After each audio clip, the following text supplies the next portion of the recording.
ગુજરાતભરના તાજા અને સચોટ સમાચાર મેળવવા માટે અમારી રાષ્ટ્રીય સમાચાર ચેનલને સબસ્ક્રાઇબ કરો અને બેલ આઇકન પર ક્લિક કરો।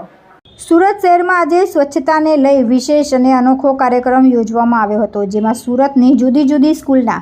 25,000થી વધુ વિદ્યાર્થીઓને જોડવામાં આવ્યા હતા, જેમાં 15 કિલોમીટરથી વધુ લાંબી વિદ્યાર્થીઓએ માનવ સાંકળ બનાવી હતી। આ કાર્યક્રમ Surat police, Surat municipal corporation અને કલેક્ટર વિભાગના સંયુક્ત ઉપક્રમે કરાયો હતો। પ્રધાનમંત્રી નરેન્દ્ર મોદી દ્વારા શરૂ કરાયેલા સ્વચ્છતા અભિયાનની ઝુંબેશને સફળ બનાવવા અને સ્વચ્છતા સામેનો સારો સંદેશ વહેતો કરવા સુરતમાં વિદ્યાર્થીઓની માનવ સાંકળ સાથેના કાર્યક્રમ યોજવામાં આવ્યો હતો। આ પ્રસંગે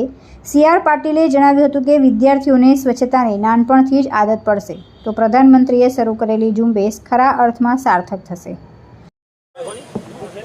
આજે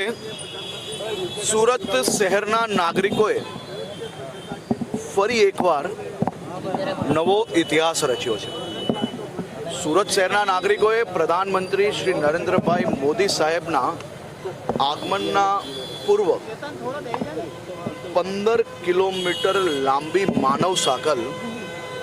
25,000થી વધારે નાગરિકો જોડાઈને, વિદ્યાર્થીઓ હોય, વડીલો હોય, સામાજિક સંસ્થાઓ હોય, આ તમામ લોકોએ સાથે મળીને દેશના લોકપ્રિય નેતા આદરણીય મોદીજી દ્વારા સ્વચ્છ ભારતનો જે સંકલ્પ લેવામાં આવ્યો છે, એ સંકલ્પને સાકાર કરવાની પરિકલ્પના જોડે મનમાં થામી લીધું છે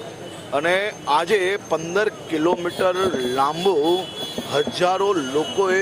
મોદીને સ્વચ્છ ભારત, સ્વચ્છ સુરતના નારા જોડે આદરણીય મોદીજીના સ્વાગતની તૈયારીઓ બી અને સાથે સાથે આ નાના બાળકોમાં સ્વચ્છ ભારતનો જે સંકલ્પ સાકાર કરવાની ઈચ્છા શક્તિ નજરે પડી છે, તે જોઈને હું જરૂરથી કહી શકું છું કે સુરત શહેર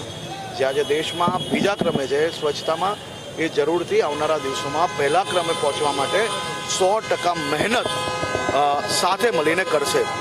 મોદીજીના આ સંકલ્પને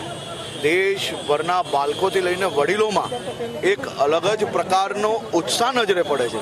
બાળકો વડીલોને કચરો નાખતા રોકતા આપણે સૌ લોકોએ નજરે જોયા છે અને આ બાળકો જ દેશનું ભવિષ્ય છે। મને વિશ્વાસ છે કે આ ભવિષ્ય સાથે મળીને દેશને સ્વચ્છતામાં 100% આગળ વધારશે। આવનાર 17 ડિસેમ્બરના રોજ દેશના પ્રધાનમંત્રી નરેન્દ્ર મોદી સુરત ઇન્ટરનેશનલ એરપોર્ટના લોકાર્પણ અને ડાયમંડ બુર્સના લોકાર્પણ માટે સુરત આવી રહ્યા છે, ત્યારે આ ઉદ્ઘાટન કાર્યક્રમ અનુસંધાને પ્રધાનમંત્રીને આવકારવા અને પ્રધાનમંત્રીએ શરૂ કરેલા સ્વચ્છતા ઝુંબેશને સાર્થક બનાવવા સુરત શહેર પોલીસ વિભાગ, સુરત મ્યુનિસિપલ કોર્પોરેશન અને કલેક્ટર ઓફિસના સંયુક્ત ઉપક્રમે વિદ્યાર્થીઓની સ્વચ્છતા સામે અનોખો સંદેશ આપતી માનવ સાંકળ બનાવવામાં આવી હતી, જેમાં જુદી જુદી સ્કૂલના 25,000થી વધુ વિદ્યાર્થીઓ આજે સુરત શહેરમાં સ્વચ્છ સુરત, સુરક્ષિત સુરત આ સૂત્ર સાથે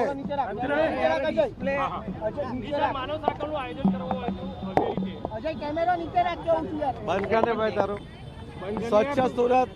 સુરક્ષિત સુરતના સૂત્ર સાથે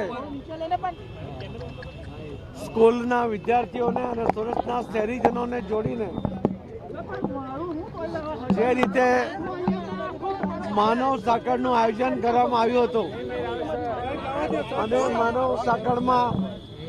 15 કિલોમીટર લાંબી જે યાત્રા નીકળી હતી અને એ યાત્રામાં અમારા રાજ્ય કક્ષાના ગૃહમંત્રી શ્રી હર્ષભાઈ સંઘવી, સુરત શહેર ભારતીય જનતા પાર્ટીના પ્રમુખ શ્રી નિરંજનભાઈ જાજમેરા, ધારાસભ્ય શ્રી સંદીપભાઈ, આદરણીય police commissioner Shri municipal commissioner Shri, collector Shri અને સૌ અધિકારીઓ, કર્મચારીઓ સાથે જોડાઈને જે એક વાતાવરણ નિર્માણ થયું છે, જે રીતે બધાએ સુરતને સ્વચ્છ રાખવાનો અને સુરતને સુરક્ષિત રાખવા માટેનો જે સંકલ્પ કર્યો છે, એ સંકલ્પ